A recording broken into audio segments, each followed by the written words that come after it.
Justice pour les harkis. Par Dominique Schnapper. 1er décembre 2002. Un texte paru dans Le Monde le 4 novembre 1999. Dominique Schnapper était alors directrice d'études à l'ES. Depuis lors, elle a été nommée au Conseil constitutionnel. Ceux que l'on appelle les harkis ne sont pas un groupe ethnique. On n'est pas harkis de génération en génération. Ce sont des citoyens français. Mais ils ont été des victimes de l'histoire, ils ont été les prisonniers d'un piège historique. C'est ce destin particulier qui les a constitués en une collectivité historique. Certains d'entre eux ont fait l'expérience douloureuse de la trahison et de l'injustice, d'autres, la plupart d'entre eux, maintenant que les années ont passé, ont hérité du souvenir de la blessure qui a été infligée à leur père ou à leur grand-père. Si l'on n'est pas harki de génération en génération, il n'en est pas moins vrai que le souvenir du malheur, lui, se transmet de génération en génération.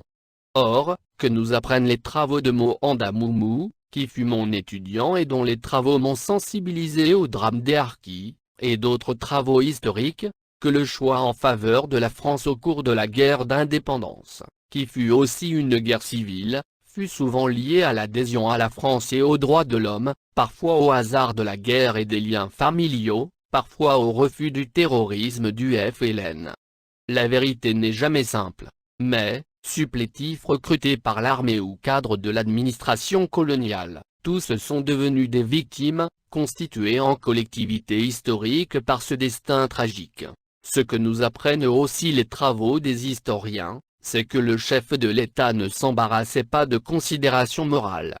Lorsque furent signés les accords d'Évian, malgré les engagements pris et après quelques semaines pendant lesquelles rien ou presque rien ne se passa, beaucoup d'entre eux, 100 000, 150 000, furent massacrés par le FLN victorieux.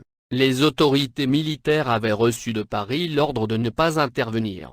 C'est en désobéissant aux ordres du pouvoir politique qu'un certain nombre d'officiers, qui ne pouvaient pas accepter de renier leurs paroles, sauvèrent certains d'entre eux et les rapatrièrent en France. Ils y furent mal accueillis, pour parler en termes neutres. C'est que leur existence même gênait pour relire glorieusement l'histoire de la guerre. Par leur seule existence, ils empêchaient d'oublier la sale guerre qui avait été menée en Algérie. Les Français préféraient écouter le verbe du général de Gaulle qui transfigurait les événements en victoire de la France. Désormais, la France, débarrassée de la dernière guerre coloniale, était libre de se consacrer à la grande politique mondiale. Les intellectuels de gauche, spécialisés dans la défense des victimes, avaient été trop engagés dans le juste combat contre les tortures de l'armée française et dans l'appui au FLN, pour qu'ils puissent faire autre chose, au mieux, que de leur manifester, verbalement une fois, leur sympathie. Les défenseurs des harkis n'étaient pas dans le bon camp, et toutes les victimes n'ont pas droit à la même solidarité.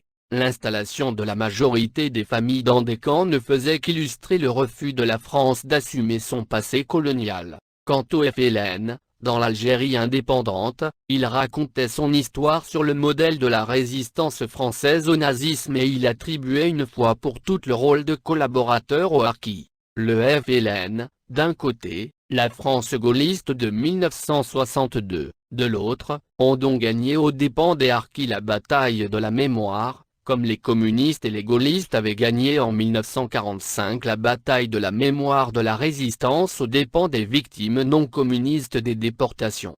Il ne faut pas sombrer dans un misérabilisme plus ou moins intéressé qui nourrit le cercle vicieux de l'assistance. Aujourd'hui, et, là encore, les travaux de Mohanda Moumou et d'autres le montrent, de nombreux enfants de harkis, par leur volonté et leurs efforts, soutenus par leurs parents, par l'action obscure et modeste des instituteurs, des travailleurs sociaux et de quelques-uns de leurs amis. Je voudrais d'ailleurs rendre hommage à André Vorancé qui n'a cessé d'être leur ami, se sont silencieusement intégrés dans la société française. Et pourtant, tout n'est pas réglé. La blessure morale, elle, n'est pas guérie. La France s'est mal conduite. Elle n'a pas respecté sa parole pour des raisons politiques. Elle a abandonné à la vengeance de ses ennemis ceux qui étaient engagés pour elle.